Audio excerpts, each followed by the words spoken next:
How the hell? Can't see a way to do this. Maybe it's not here anymore. Okay.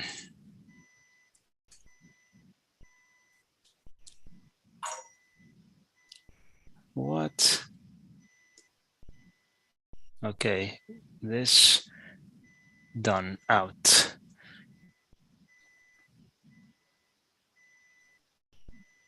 Huh.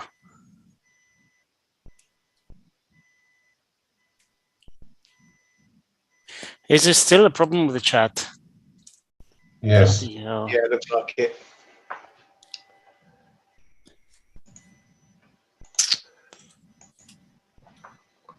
Right, guys, the 8-Cat Nick will run his intro now, and then we'll kick on with the show, okay? Yep.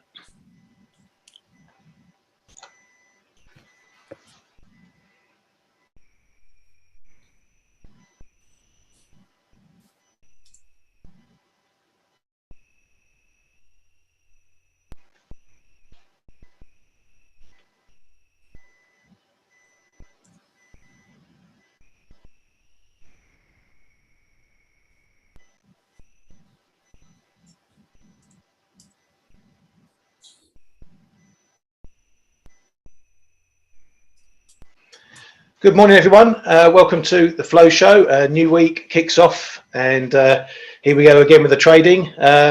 Welcome again to the folks from 8-Cat who are joining us for the Flow Show. We're here all week. You guys are in Mondays and Wednesdays here on 8-Cat, but we're here all week. So if you want to come and join us all week, please feel free to do so. We're going to kick off with our usual look around the board of various items, news that have come out, data points and everything, just to get a bit of refreshed of what's going on in the world, geopolitics, the fundamentals. We're going to start, as we often do, in China. Cases are rising over there again, COVID cases. There's more areas being locked down now. There's a large tourist resort that's been locked down.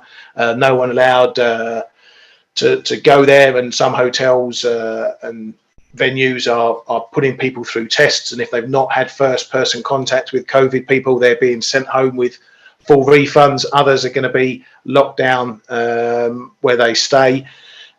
COVID cases are at the highest since May. Official numbers put that at 500, which seem relatively small and insignificant compared to the rest of the world, but obviously China is going through their zero COVID policy, and any little pop-ups in infections and boom, they lock it all down. So we're getting more lockdowns coming in China. We need to keep an eye on that. At the moment, they're just keeping it to little individual places.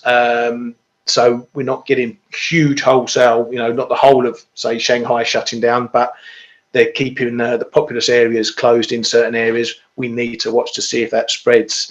We did get a bit of news out just before the show started, in which a sources piece from Bloomberg saying that China may offer waiver to mortgage holders who have mortgages in failed property projects or delayed property projects. They allow people to buy into these new housing projects or real estate projects. And some of those that have hit troubles and have paused, obviously people are still paying their mortgages on them, and it's creating a bit of an issue. So they may bring in a waiver where they put in a mortgage holiday for these people, and therefore if they don't pay their mortgage, they won't incur penalties. It just again shows a sign of what's happening in the property sector over there. People getting very irate that they're paying out money for projects that have stalled. Plus, we've had a few other headlines about they're going to be supportive of the economy, but it's not at the moment looking like it's going to come through huge changes in monetary policy or rates and things like that. It's mainly to do with potentially fiscal stimulus, infrastructure projects, pumping money into the economy that way. But that sort of chatter is still ongoing and still rising. It can give a small boost to currencies like the Aussie dollar and to risk trades overall. But as we know from a lot of infrastructure spending, it can only create short, sharp activity jumps, which then fade out over time, or indeed these infrastructure projects can last, be planned over the next 5, 10, 15 years. So it's a long-term road to increasing activity and providing that sort of stimulus. So not necessarily immediately market impactful. Moving around the world, we've got the ongoing circus in Italy politics. Over the weekend, the two main leaders in the ruling coalition, Lega and Forza, said they cannot back a government that's got 5 star in it. So a bit of a bum fight continuing there for Draghi. He's in the middle of a mix there, winning the confidence vote last week, then handed in his resignation being refused, being told to go back to Parliament and try and ascertain and get a government that's solid. But the two opposing leaders, Lega and Forza, are saying they can't work with 5 star anymore. This means that Draghi, potentially in Parliament, and it's been touted for Wednesday, may need to put forward yet another confidence vote, or even he tries to resign again. Between now and then, there's probably going to be a lot of horse trading going on. So far, the market in terms of the euro isn't really paying any attention. Even in bond spreads, not seeing a huge lift in Italy. We've been higher, obviously, as you can see from the chart there, but we are just starting to see Italian yields ticking up a bit again. One thing we look at that my colleagues hot on looking at is the Italian-German spread, to see if that's getting in those what we call danger levels around the 2.3, 2.4, 2.5 point mark. That chart there you can see on the screen is that yield spread. It's shown as a percentage, but it's actually basis points. Obviously, with the ECB on Thursday and probably a lot more talk on their fragmentation tool, this is one of the areas, Italy, Germany, where that potentially may put that frag tool to a first test. Lots to come on that, obviously, from the ECB, but we'll hear about that later in the week. Moving across to the US, now the Fed, we've had a lot of eyes watching this reporter at the Wall Street Journal, Nick Timiraos, because he's now supposedly the new Fed insider. And he had a piece out over the weekend saying that it looks like it's 75 basis point hike for the Fed. Now, reading the story, it's not so much a big drop, big bombshell. He's pretty much reviewing everything that prior Fed heads have said and come out and said. Obviously, last week we got Fed's Waller and Bullard, both of them saying their base cases were 75 pips. They are two of the most hawkish at the Fed. The only door opening, if you like, was from Waller, who said that he would potentially entertain larger hikes if the data was very strong. He was pointing to retail sales. Those came in okay on the data front, looking at them last week. No shocks there really in the retail sales. As you can see on the calendar, 0.8% versus 0.3 expected, prior minus 0.3. So a fairly decent beat. But a lot of people have been looking at what's called the real retail sales or the adjusted retail sales, and they were negative for the second month running. So while the market may potentially focus on these headline numbers, there are those who are looking underneath the details, obviously things adjusting for inflation and so on, showing that real sales were actually down. So based on that, you would think that Waller's going to be in the 75 pip camp. Pretty much all the other Fed heads are in the 75 pip camp. So it's not going to be a shock if they only hike 75 pips. We have continued to see the fallout from last week, where we got those 100 pip expectations ramping higher, particularly after the Bank of Canada. They've taken a big dip back, basically on all the Fed heads coming out and priming 75 pips. Some of the other news, staying with the US, Biden obviously had his trip to Saudi Arabia. Nothing going on there really.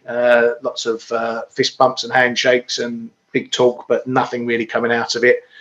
in terms of securing bigger oil production. A lot of comments along the lines of, yeah, we'll try and do more, but. So nothing much out of there. Sticking with oil, we got this ongoing Nordstream maintenance issue going on, which was running from 10 days from the 10th, 11th, and that's due to finish or be completed on the 21st, which is also, as I mentioned, ECB day. There was this issue with this particular maintenance piece or pieces that were in Canada getting fixed and being shipped over to Germany, I think it was, to be reinstalled. That shipment has taken place. Gazprom originally was saying that they hadn't received the paperwork to allow these parts to arrive. That's all been cleared apparently, and this part is getting shipped. But the market is getting itself, a bit worked up about this 21st date and whether this pipeline will come back online after. So one to keep in the mix as we go forward this week. Just looking back at some of the other data from the US, this was something that Fed's Powell highlighted, the Michigan survey. Not often a big number, but right now it's gaining importance, particularly for the inflation expectations. Now, the headline number overall had a little bit of a bounce, still looking very weak, multi-year lows, etc. But the inflation expectations pulled back slightly. The 1 year pulled back to 5.2% from 5.3%.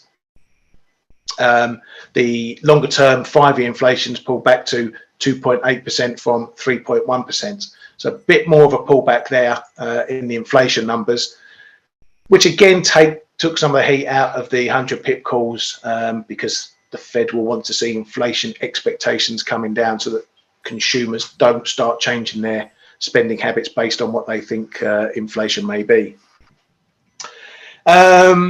Looking around some of the other details there as well, we did get the Empire State Manufacturing, which is the first manufacturing number of the new month. That showed a pretty decent bounce as well. There we go on the calendar. 11.1 versus -2 expected and a prior -1.2. That suffered the last 2 months running, seeing really bad numbers. So a bit of a bounce there. Again, it's a small number, but it's the first of the month, as I say, for manufacturing. Then we get the Philly Fed, and then we start entering into some of the main numbers. So just a quick look ahead at the calendar before we jump into the prices, and I'll bring my colleagues in. Looking at the calendar this week, obviously the two key central banks are the Bank of Japan and ECB on Thursday. Today we get some housing market data, just some of the minor numbers from the housing market index. Tomorrow we get the UK labour market report, which could be fairly significant for pound traders to see how the jobs market is ticking along there. In the Eurozone tomorrow, we get the final number of HICP. I think we all know where that's going to come in at. I doubt it's going to get any weaker. And then we start some of the main US housing number for the month. We get starts and permits. This was pretty soft last month and for the second month running. So we need to see, are we going to hit a hat trick there? Into Wednesday, we've got some German PPI, UK CPI.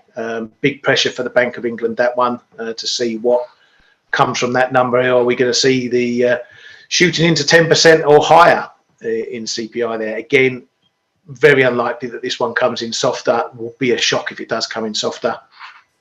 Eurozone consumer confidence flash, not usually a big number. It's been positive probably 3 times in its entire history.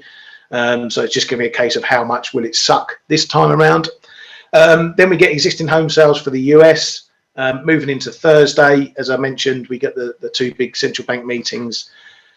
The Philly Fed manufacturing, again, another look at the US manufacturing sector there. Into Friday, UK retail sales. This will be for June. So potentially a bit of a bounce there based on the Jubilee celebrations that we had here in the UK in June. Could have given retail sales a little bit of a boost, which may buck the sourness that everyone's thinking around the UK at the moment and the economy.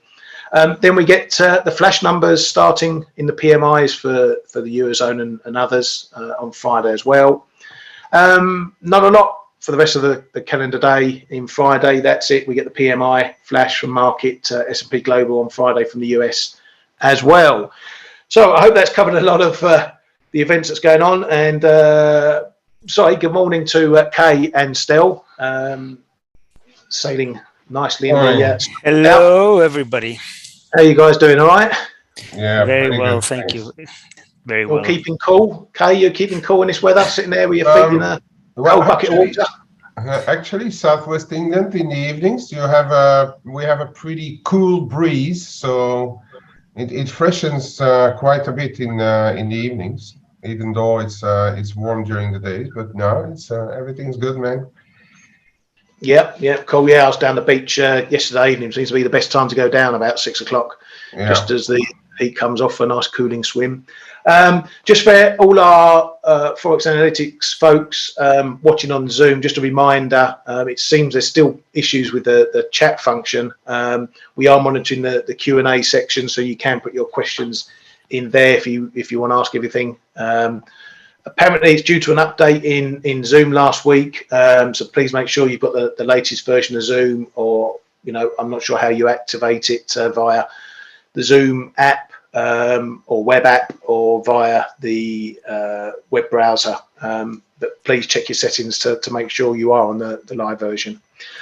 Right, so let's crack on with what we're getting into today. We'll start with euro dollar. And we are seeing a very decent bounce off of that parity level. We had a lot of that indecision last week. Friday in particular, we had the break under. Now more and more looks like a false breakdown there. Support coming in again just ahead of the level after that break, and it's pretty much been one-way traffic up. Now I'm a bit cautious. I was expecting it on Friday. I turned bullish euro dollar. Unfortunately, I dipped for a tick down at the lows here. I was bid at 0.5 and it got down to 0.7. Then I was bid at 20 after we made a move high. I was hoping to get myself into a long over the US data if it was good. That didn't happen either. So I'm been standing on the dock waving goodbye to this ship for the moment. I'm a bit cautious about how far we may bounce here. Coming off such a big level, as I say, on Friday I was expecting the price action was just telling me that we're going to be due for a bounce, and I mentioned in the room I wouldn't be surprised if we saw 101 on the close or by the close Friday, and we got up to 97 or something. But we've had the break above 101, and it's looking pretty at the moment. But just to put that into some context, here's the fib of this last phase down, if you like. Coming from near the end of June. I don't often put fibs in such short term. I like my fibs over a longer time frame. But 102 is the 38.2 fib of this particular phase. But again, just to put that into some context, if we take it out a bit, look at that in the context of the move from the 122s, back in mid 2021. We're still talking very, very small steps. Even if we break these fibs up, the big level still is around 103.40. So intraday, good moves, good prices, good levels if you want to catch it. But does this mean we found a bottom in the euro? I'm reluctant to think that's the case until we start breaking some of these bigger levels. 103.40 will be one of the key ones, or is the key one from here. That was the big support point on the way down. Thus, I expect it to be a big resistance point on the way up. But in the meantime, if you're trading more short term, these are the types of levels you want to look at in the fibs and where the prior support and resistance levels were. Kay, Stel, you got anything you want to add on the euro here? I want to say one thing about the euro, which I wrote on our chat room at Forex Analytics this morning. I think now we have a very clear range that I'm going to be trading anyway, and that's it's a little bit wide, but we have the lows at parity, and then we have 1035. So basically, we still have about we're 200 pips away, but that range, if we break above 1035, then that makes this whole excursion below 1035 a false breakdown, and that can be a very, very bullish signal. So I'll be looking at this. I know it's a wide range, parity to 1035, but this is the range I'm looking at. That's what I'm going to be playing. I think if we get near 1035, it's going to be a really good risk reward short, but with a pretty tight stop and a very disciplined stop. Let me put it this way, because if it does break above, I think it's game over for shorts. So that's the range I'm looking at the moment. Stelios, when you talk in here, don't forget to unmute your restream as well, 8cap. Okay. Yeah, I know. We have to do both. Okay. Can you hear me better now? No, I could hear you here on Zoom, but the people on Restream weren't hearing. Yes. You're clear on Restream now. I'm sorry. Yeah, sorry. Yeah, for me, there's a couple of things happening, and we've spoken about that on Thursday and Friday. Thursday, actually, I was saying that this could be the last real push for the dollar, because we saw cable, Aussie, well, you name it, all the dollar pairs were doing highs, the other currency lows, and then we stabilized and started to go the other way around. So there's two things, in my opinion, that we need to take into account. Is that we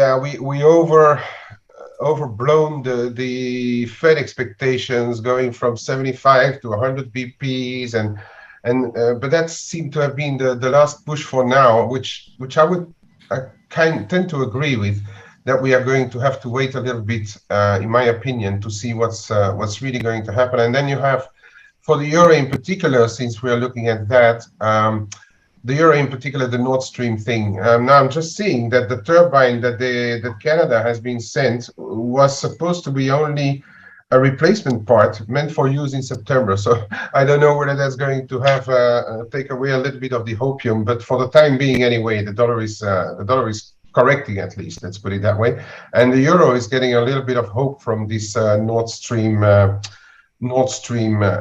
adventures or saga. So yeah, I'm relatively neutral. I think the rebound could lead a bit further, as the positions were probably a bit stretched in favor of the dollar and need to be adjusted.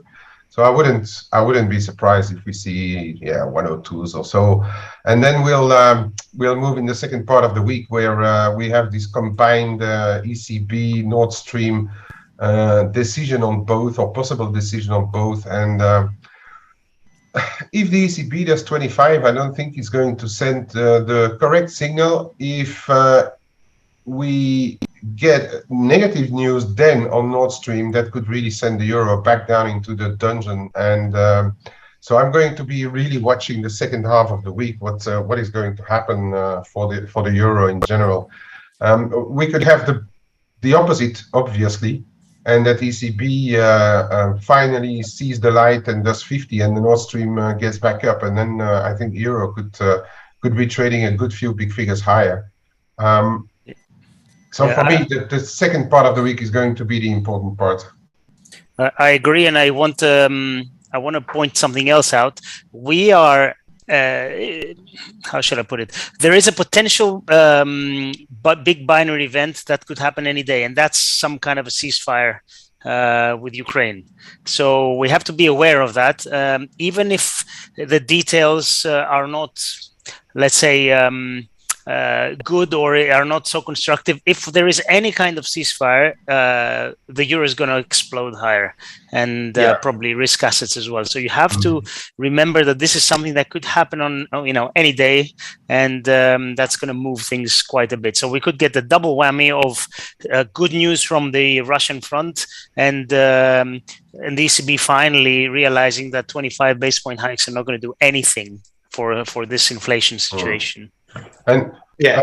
the thing is, though, quickly to reply on this Russian situation is that Russia said Thursday or Friday that they were ready to have some kind of negotiations, but then when you look at the conditions for the negotiations, they are exactly the same as they were on day one, which Ukraine absolutely could not accept. The disarmament, the non-NATO, the whatever you, all those conditions are still pretty much the same. So, but yeah, I mean, you're right. If there is a ceasefire at any time, this is going to be extremely positive for the euro. So we could have a triple positive whammy, if we like, on Nordstream, ECB, and a ceasefire coming up. But it's all still fragile, in my opinion. Yeah. Yeah, and one of the reasons why I was turning a bit bullish, or not so much bullish, but non-bearish, let's call it that, on the euro, is because it's ECB week. We could well see some of the shorts that we've been laying in, since that move down from the 105s, just taking a bit of risk off the table, a bit of profit taking. The ECB, whatever the expectations are, is a risk event, and traders can sometimes just clear the decks until that risk is passed, or they know the outcome, and then we get a move again. So I'm not ready to go balls deep bullish on the euro just yet, but as we say, watch the levels, let those be your guide as to what's happening. If we get up to somewhere like 103.40 just into the ECB, we get positive news, maybe they hike 50, but we can't break that level, then that's going to be a surefire signal that this euro move isn't done yet. Conversely, that's going to be a level, if they're negative, it's going to put a solid resistance level potentially in there. But anyway, looking around some of the other pairs, and again, please, if you want us to look at something particular, or if you have a view on something, please pop that in the Q&A and we'll get round to it. Just sticking with the euro at the moment, because it is a bit of a euro story, or was a bit of a euro story this morning, particularly. Seeing a strong bid in a lot of euro pairs. You can see, euro sterling had a move up. This came around 8 o'clock in the morning here in the UK, which can be a time sort of 7:30 to 9ish.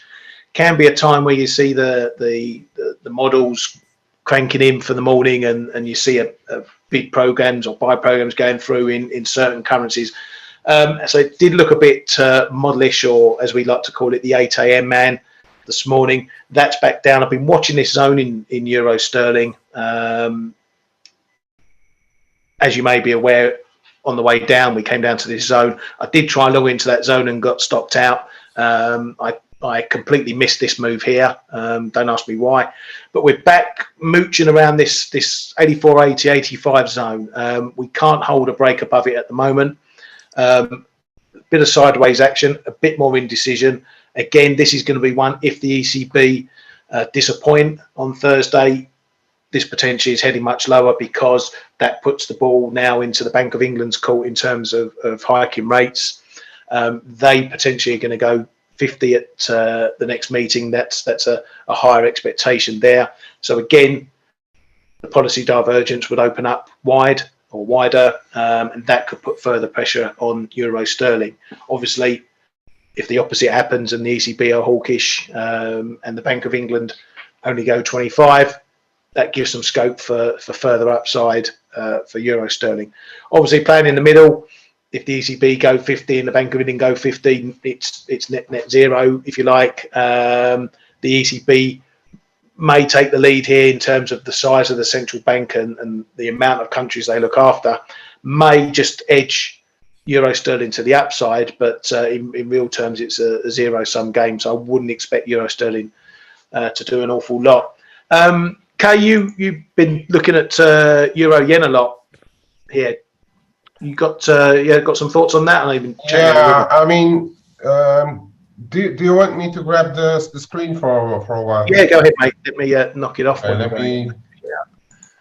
And that one. Let me see. Yeah. Okay. And I have to do it on the other one as well. Yeah. There we go. Yep, all good. Yep, okay. So, yeah, last week we had, on a little shorter time frame here. Last week we had this zone here in the 139 3/4 85, which has been, I don't know for what reason exactly, but which has been a real traffic zone every time we came there.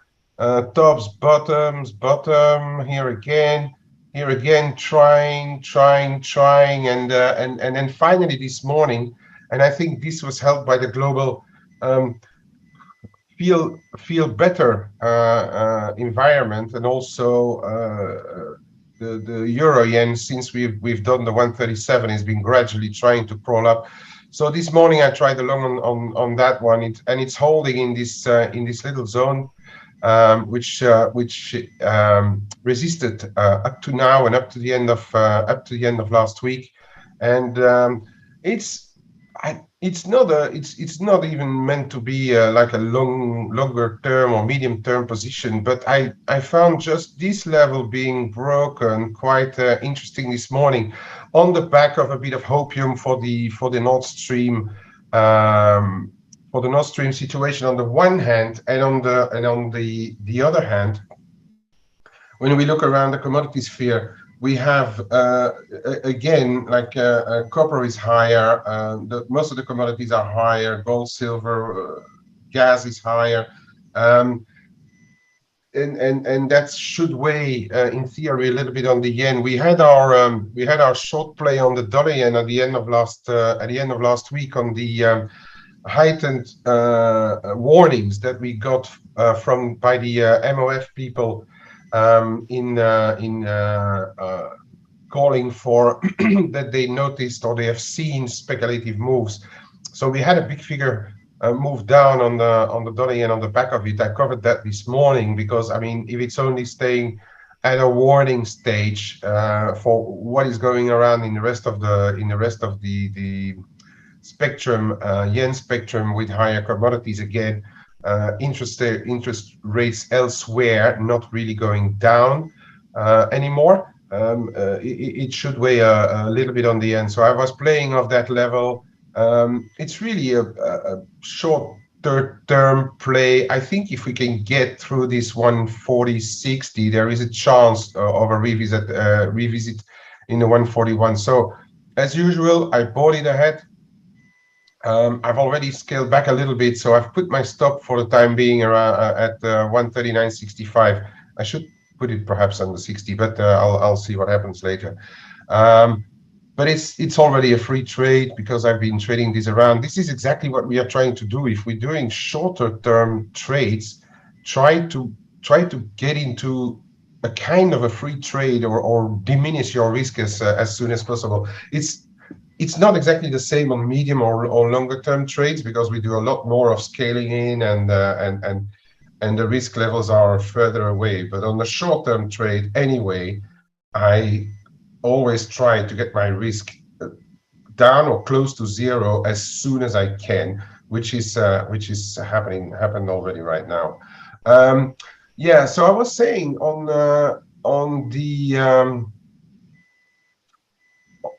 the euro dollar, as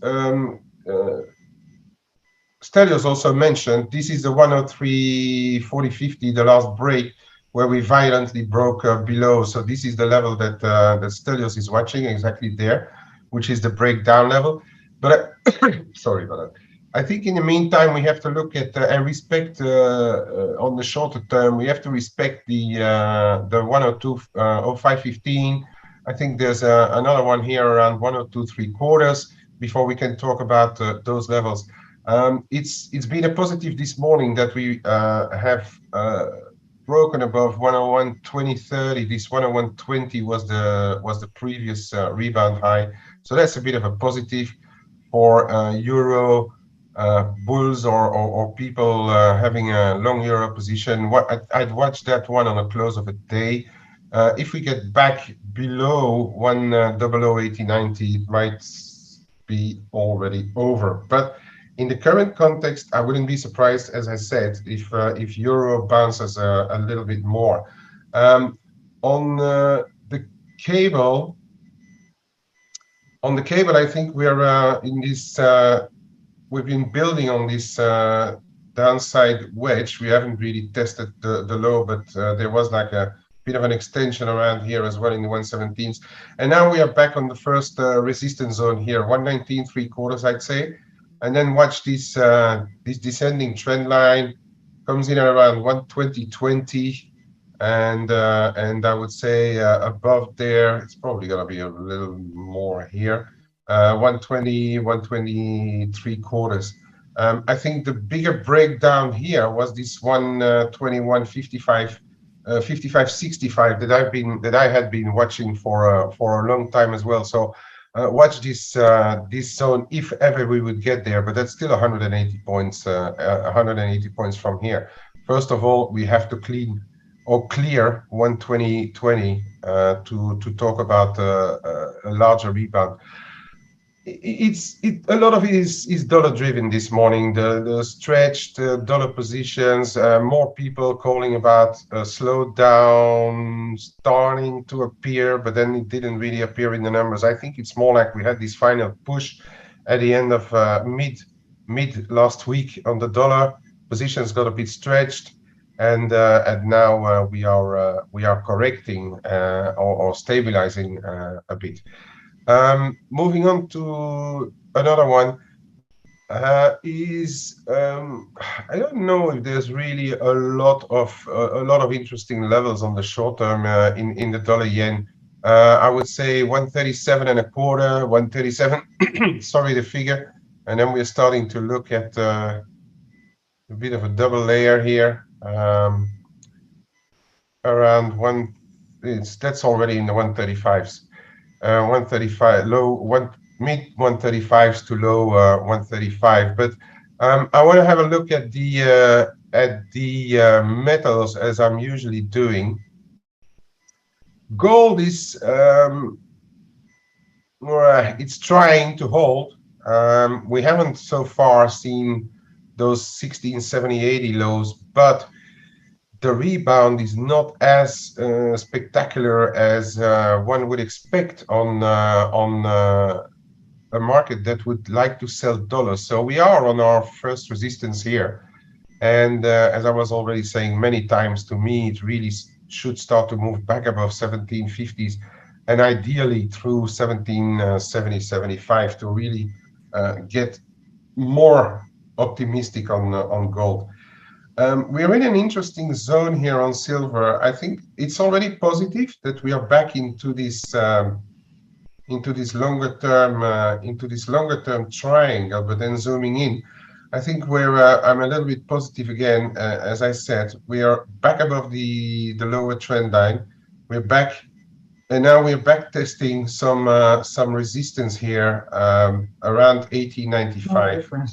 We're absolutely right on it. If we get a close above, let's call it a close above 19, it should look a bit more positive for this one. But then we are going to need a bit of support from economic data, as well, as I've been saying many times on silver. But already a close above is I'm a little bit more optimistic.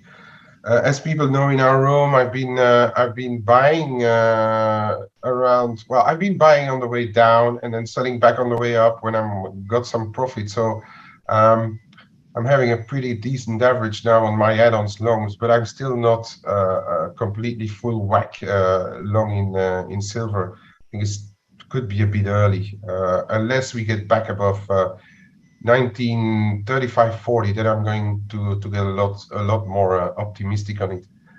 Quick look on the emerging markets. It's been a very interesting one on the MEX. We tried to break above this 2090 zone, went into this 2103 resistance last week, but have a look. We've never had a close above this resistance line, which makes it interesting. And then we had a violent setback. and we are trading now well back into this channel, which where the top line comes in at 20.55.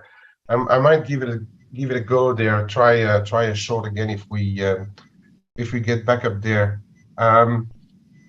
There is room to actually go down, in my opinion. And there's now starting to be decent resistance anywhere, every like 10, 15, I don't even know how you call it, cent or so, back up to 2090. The other one which I'm still in, as people know, it's a long-term one, and I still think there is a chance we are going to get a visit of the 20 zone sooner or later, is Euromex. We have well respected the trend lines. Unfortunately, didn't go back into my resale zone. But anyway, it's still looking good for a move lower. I think next stop could be around 2030 or so, unless we get what we are talking about before. Unless we get this double or triple positive whammy for the euro on Nordstream, a possible ceasefire in Ukraine, and ECB doing bigger things than what they've said themselves. This being said, banks being a real high yielder, if we see positives for commodities, MEX could actually benefit. So I'm not sure if Euromex could go much higher than this zone, but we will see later in the week. I will decide probably upon whether to add lower or to cut back. In the meantime, as usual, I've been scaling a little bit this morning, hopefully for a return, perhaps up to 2080 or 2090. I'm just trading around what I have in my core shorts.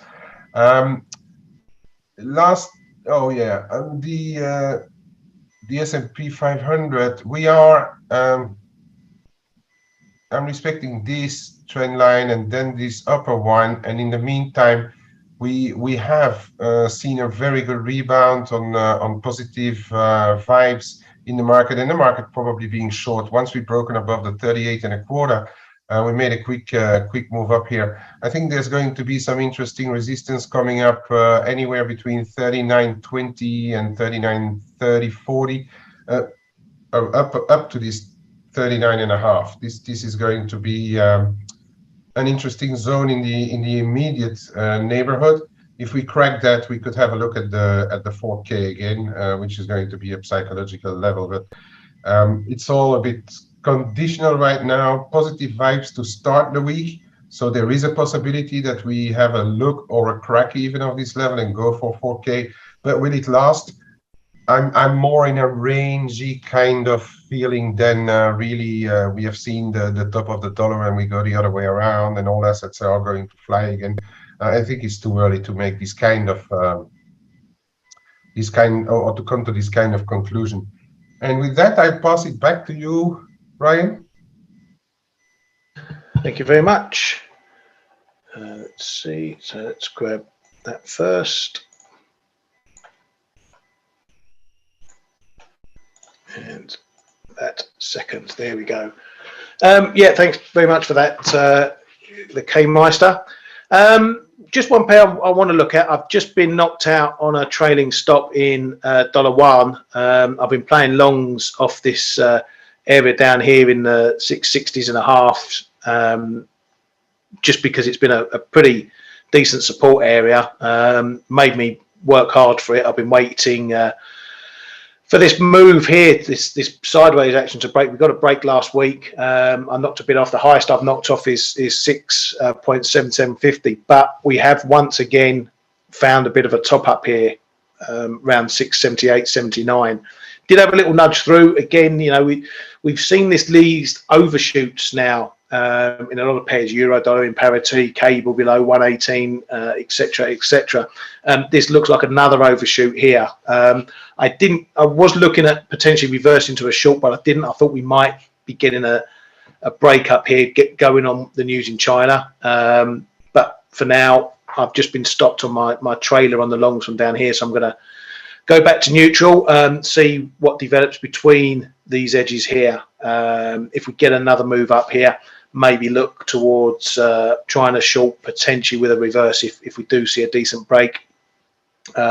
Otherwise, shorten into here to see if we get a move back down to this 668, 67 area for that one. I guess this week mainly for me is just about seeing how we're going to fare ahead of these big risk events. Kay's mentioned the Bank of Japan. I'm short as well in this one. Just took a small short on Friday after the comments from Suzuki, which were a step up in the rhetoric. I got in bang on the headlines as the folks did that live actually while we were in the middle of the show.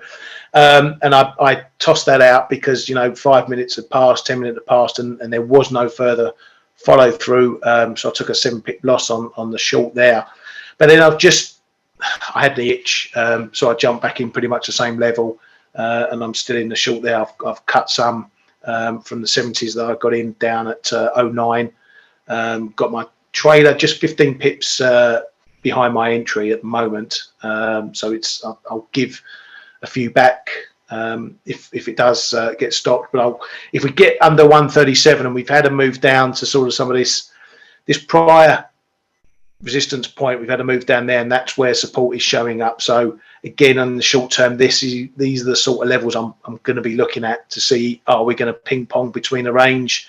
I've mentioned prior action, we've had similar moves like this where we get a move down, we find a bit of support, then we come up and crack the level. So again, just looking to see what ranges develop between the highs up at the 139.40s, maybe down to the 139, 0010, 137.89, 85.90 down here is the support area.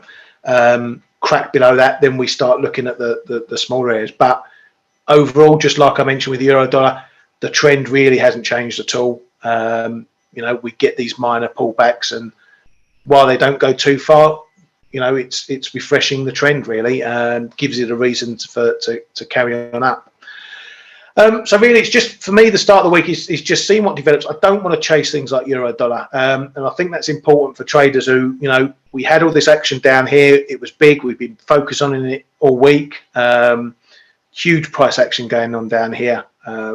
This is the type of thing you look back in 6 months' time and think, wow, what a bottom that was. But you don't want to start chasing things here. You want to be careful with the dips. Look at your support levels. The support level is going to be down into the mid to low ones, if you like. If you get a dip down there, that's where you want to be potentially looking at for longs, at least in the short term. But bear in mind, we do have the ECB coming up. I saw in a chat, Andrew was looking at cable at the 120, as Kay mentioned. Yeah, we've got these levels coming up, 120, 150s odds going up. 120 is going to be maybe a bit of a decider in the short term. It's the Euros 103.40, if you like. Big level, always a psychological level. We had a bit of flip-flopping around here, but then we got a break below, held below, and it's been one way ever since, bar minimal bounces. How it reacts up here as 120 is going to be very important. If we can't get above there, it keeps this range in play, certainly from 118 up to 120, which 200 pips is a fairly decent range to play in cable. It may be worth looking at going with a break on that one if we see signs that it's breaking well and we get confirmation that it's holding that level. Then we can push on higher. Just to go back onto the issue we've got with Zoom at the moment, seeing some of our people saying that they have updated Zoom but still no chat. That's a bit of a conclusion we've come to as well. So we will look into that pronto to see what's going on there. Maybe it's changed a setting in the back end that we don't know about. So we will have a look at that and get that resolved, because it's very important that we hear from you guys and girls. We want to hear from you folks to see what's going on and get your input into that. Just briefly as well, while we're here, just want to mention two the folks at 8cap, if you do want to come and join us on the show during the week, we are running live every day. You can do so. Come to forexanalytics.com, look for the webinars tab, and you'll find the link to come and join us, register for the show every day. And if you do want to come and join us on the Forex Analytics platform, where you can get hold of lots of technical analysis goodies from all the team, myself, Blake, Dale, Gregor, Kay, Stelios, Steve, Amanda, Paulie. We've really got a huge stable of analysts and traders, more importantly, who are live trading day to day. Come and join us. You can do that there via forexflow.live/platform, where we offer you an exclusive 20% discount on your subscription. Unless any of you guys and girls have got anything you want to check with us, I haven't got much. One thing I will just mention quickly, because I'm seeing some headlines coming up from Bank of England Saunders. We are obviously in the midst of the UK leadership race after Boris's resignation. The numbers are getting whittled down, but one of the items of news we had over the weekend was from one of the runners, Liz Truss, who said she potentially wants to look at changing the Bank of England's mandate, particularly over how they counter inflation, and they want to move, or she would preferably move to a system where money supply becomes the main tool for inflation and controlling the money supply. And Bank of England Saunders has reacted to that just in the last few minutes,